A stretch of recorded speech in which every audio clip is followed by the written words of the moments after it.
Hello and welcome to the Backroads. We are here at LUDEN Automotive to be doing something a little bit different today. We are going to be changing the brakes on my 325 E46.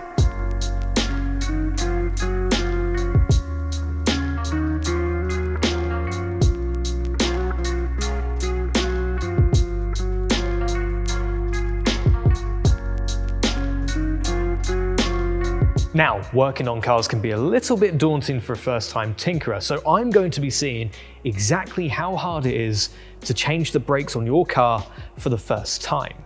So we're going to be changing our old rusted out brakes for some brand new Brembo front discs and pads, which should help us stop a little bit quicker than we are at the moment. Now, I must stress that I'm not here alone in the warehouse. There is a group of mechanics on standby in case I do need a little bit of a helping hand, which is probably likely seeing as it's the first time I'm doing it.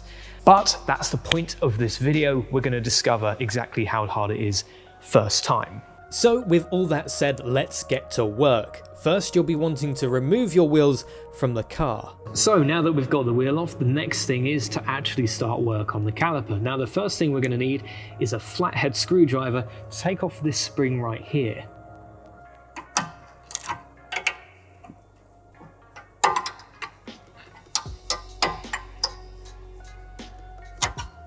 So now that we have our spring off, the next step is that we need to reach around the back of the caliper here to two plugs. Now those plugs keep the caliper pins inside and we need to remove them next. Just a quick note here, it's worth turning your calipers so that they face towards you. So you should be able to see these two rubber grommets behind here. You should be able to just pop these off like so. So now that our rear caliper pin grommets are off, we need a 7mm hex screw to take them out.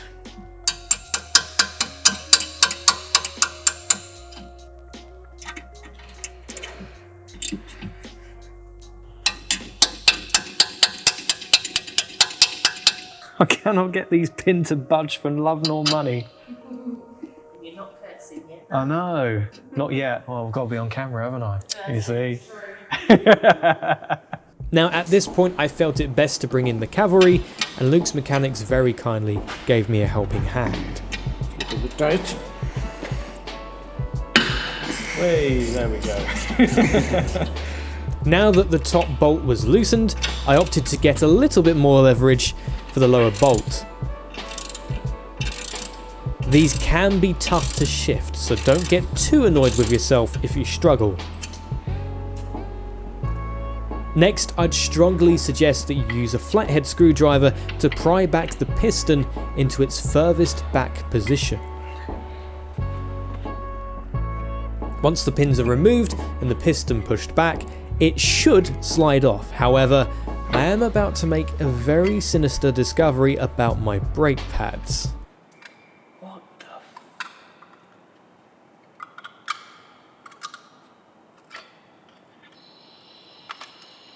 Ah, yes, that probably isn't meant to be like that. So I genuinely wasn't expecting that. I was expecting the brakes to be worn, but not falling apart. That would explain a lot more as to why the 325 does not slow down as I imagined. There's a part of me that thinks maybe these brakes need actually a rebuild at some point, so maybe we'll do that in the future. But for now, let's just get the disc off and get them replaced. Now the next job is to remove the caliper bracket by unbolting the two screws at the rear of the caliper bracket. Now it's worth mentioning that don't be too concerned if these bolts do not budge too easily. After all, they've got corrosion around them. Just get a hammer and make sure you give it a few hard hits on the socket. My socket set wasn't enough, so we brought in the big tools to help. Yeah, nothing left. Only two and one. Then it's as simple as removing the two rear bolts from the caliper bracket, and once those have been removed, the caliper bracket should slide off, no issues whatsoever. Finally, you'll need to remove the securing bolt from the actual disc itself, and once that's done, it's ready to go. Good. Amazing. Unfortunately, our disc brakes were not behaving themselves, so we had to come back a second day due to light. So, day 2 of our little experiment that's not going overly well. This disc brake down here decided it didn't want to remove itself, so I've brought an extra tool to help out. Come on, it's the obvious choice.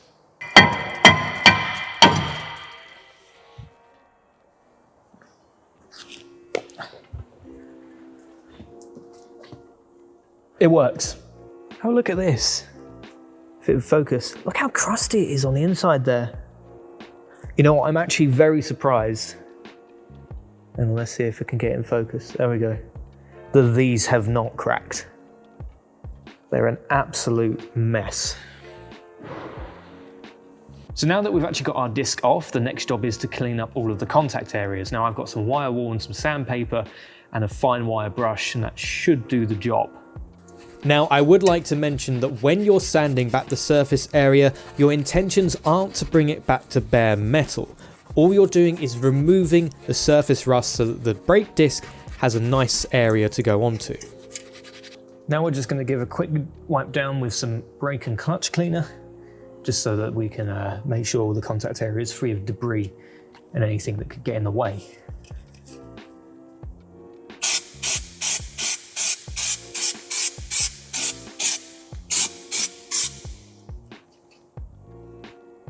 And there we go.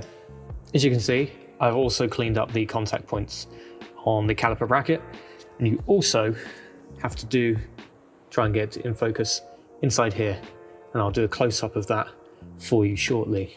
So as you can see, right in here, there's 2 silver points here, which is where the caliper bracket makes contact with the rotor. You want to be clearing all this area up, just so that you can make sure that there's no extra grinding or nasty squealing noises that you don't want further down the line. So now that we've cleaned up all of our contact points on our caliper bracket, including the areas here, which I'll give you a quick close-up of now, before we can go any further, before we can even start thinking about putting the new parts on, we need to clean the actual caliper itself so that the new pads sit in nicely. You're also going to need some copper grease. So what we want to be doing now is taking our caliper off of its bungee safety cord right here, and we're going to be cleaning up all of this area inside here, as well as the actual mounting points for the caliper inside. I know you probably can't see that too well because of the angle that the camera's at right now, but specifically this area inside here. So all of this area inside here is going to need to be cleaned out. You'll also need a new set of copper grease as well. So this is the contact point between the caliper piston and the pad. When you're sanding back the inside of your caliper, make sure you get right into all the really hard to reach places so that your new pad is nice and secure. So now that we have all of our contact points cleaned up, it's time to put the new disc on. Now it's important to note that when discs come brand new, they come with an oil film over the disc. You need to clean this off with carb cleaner. The reason this is on there is to stop it corroding during storage, but not so good for your brakes. So we're going to give it a quick once over and then get something to wipe it off with.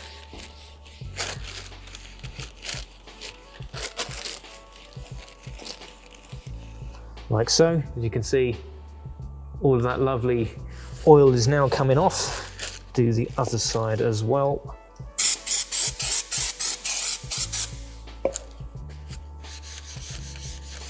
Like so.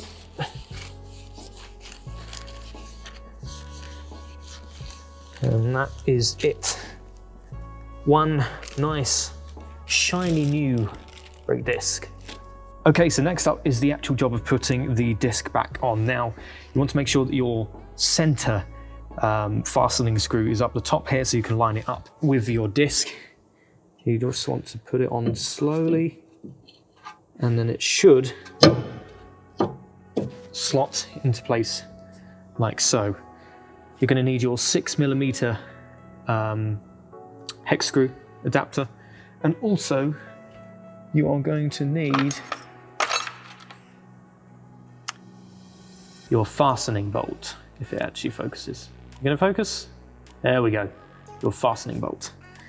So we'll just put this in loosely for now, like so. And then we'll get it in properly in a moment. Okay, so let's get that in.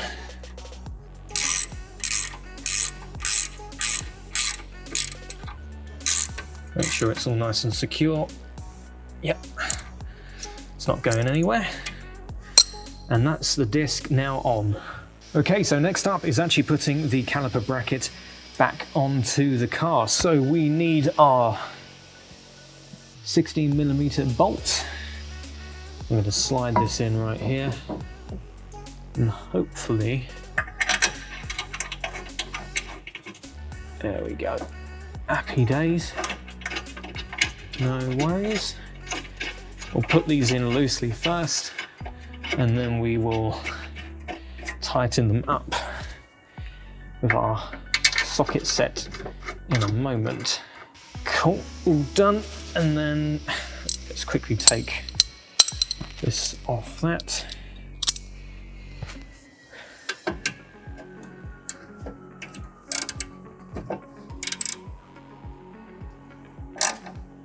Let's tighten those up.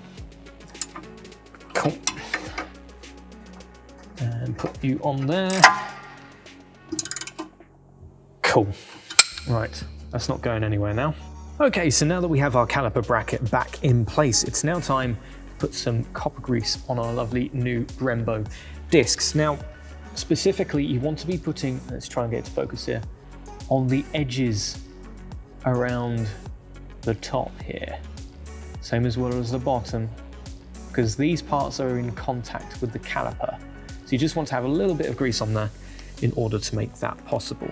Just putting a little bit around the edge there. Close there. Specifically on the inside there as well. Just so we've got some nice area of contact between this and the caliper. As you can see there, there's a little bit, that's all it needs, maybe a bit more there. I mean, that was pretty messy, to be fair, of me, probably first time doing it. You could probably use a brush and get that to come off a lot nicer. But do the same on the other side, and that's the copper grease done. So next step is actually putting the piston, or pad rather, into our caliper bits there. There we go. And then we're going to be doing the same on the piston. Right, so piston next, let's take it off of its bungee cord. Let's put a little bit here around the inside of the piston, just here, and around the edge.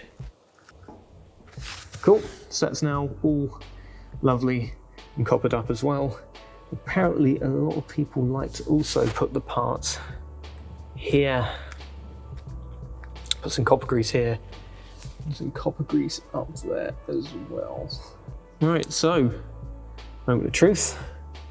Let's see if this likes to work. There we go. That's our pad in. Once your pads are in place, all you need to do now is to put the calipers back on into position. Get your 2 tightening bolts and screw the caliper back on from the rear just like before. It would be helpful if I could get those particular screws in focus. Finally, just clip your retaining spring back into place. This can be a little bit fiddly, so give yourself some time and put decent pressure on it to get it into place. And then that's it, you're done. All sorted. All that's left to do now is to attach the wheel back onto the car. Just one more thing to remember, make sure that you don't misplace your center wheel locking nut. That is important so you can actually lock the wheels in place. Don't lose it.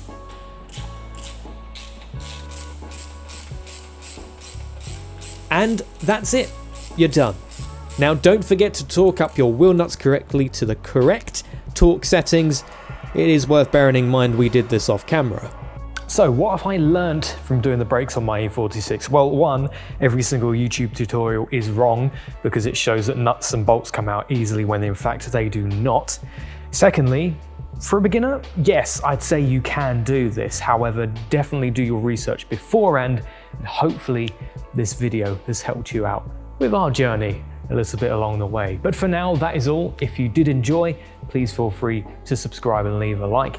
If you've got any suggestions or any sort of advice you think you can give for someone who's attempting their brakes for the first time, pop it down in the comment section below. But for now, that's all. Take care, and we'll catch you next time.